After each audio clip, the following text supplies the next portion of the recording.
Bermuda مثلث یعنی Bermuda ترکون، جو شیطانی سمندر کے نام سے بھی موسوم ہے۔ اس ویڈیو میں مختصر واقعات میں بتاؤں گا۔ ان سارے واقعات کی مکمل اور اہم کتاب برموڈا مثلث ایک پہیلی کے نام سے آپ کی خدمت میں پیش کی جائے گی۔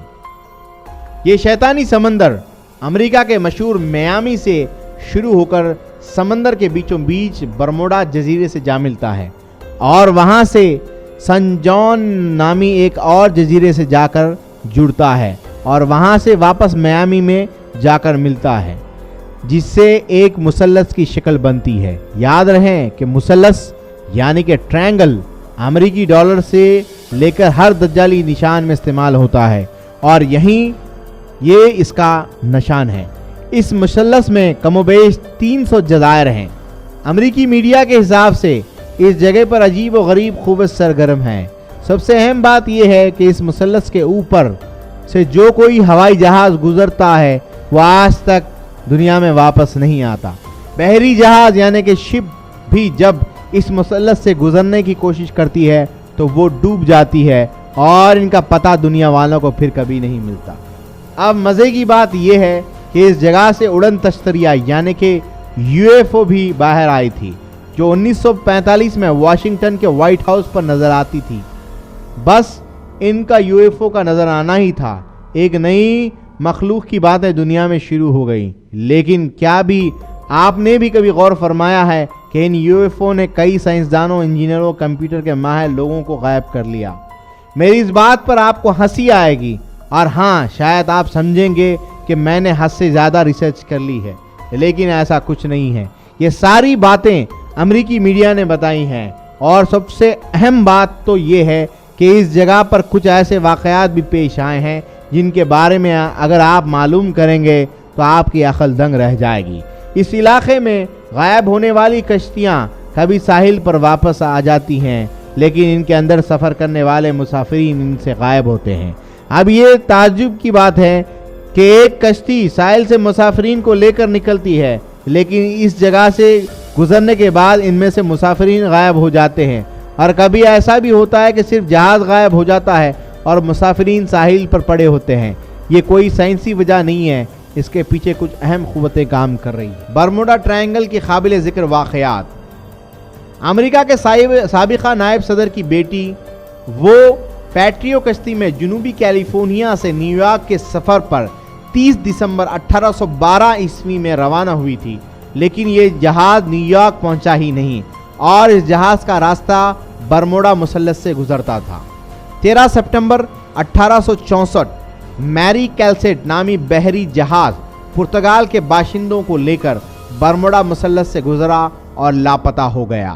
USS ککلوپس امریکی بحری فوج کا جہاز تھا جس کی کمان لیفٹ کیڈر GW ورلی سنبھالا کرتا تھا۔ یہ جہاز 4 مارچ 1918 عیسوی میں برموڈا ٹرائنگل سے نکل کر برموڈا مثلث میں داخل ہوا اور پھر کبھی واپس نہ آیا۔ اس واقعے کو امریکی بحریہ تاریخ کا سب سے بڑا نقصان بتاتی ہے۔ فلائٹ 19 یہ تربیت دینے کے لیے training flights of TBM Avenger استعمال کیا جاتا ہے۔ یہ ایک ہوائی جہاز تھا۔ اس نے سمندر کے بیچ بحری کشتی کے 20 سے 5 دسمبر 1945 عیسوی کو پرواز کی اور پرواز کے منصوبے کے تحت 120 میل مشرق میں اور 70 میل شمال میں پرواز کرنی تھی، لیکن جب یہ طیارہ مشرق کی طرف یعنی برموڈا ترکون میں داخل ہوا، اس کا کنٹرول روم سے رابطہ خراب ہو گیا اور پھر یہ طیارہ کنٹرول روم کے پہنچنے سے باہر ہو گیا اور غائب ہو گیا۔ سٹار ٹائیگر یہ مسافرین سے بھرپور ہوائی جہاز تھا جو 30 دسمبر 1948 عیسوی میں ایزور سے برموڈا جزیرے کے لیے روانہ ہوا، لیکن برموڈا پہنچنے کے لیے اس جہاز نے برموڈا مثلث یعنی برموڈا مثلث کی ہوائی پٹی والے راستے میں انٹری لے لی، بس اس کے بعد یہ جہاز غائب ہو گیا۔ اسٹار ایریل 17 جنوری 1949 عیسوی میں برٹش جنوبی ایروزک مسافرین کا ہوائی جہاز برموڈا ایئرپورٹ سے کنگسٹن کے لیے اڑان بھرتا تھا، اور جب یہ برموڈا مثلث میں داخل ہوتا ہے تو کنٹرول روم سے اس کا فضائی تعلق ختم ہو جاتا ہے اور پھر اس کا کوئی پتہ نہیں چل پاتا ہے۔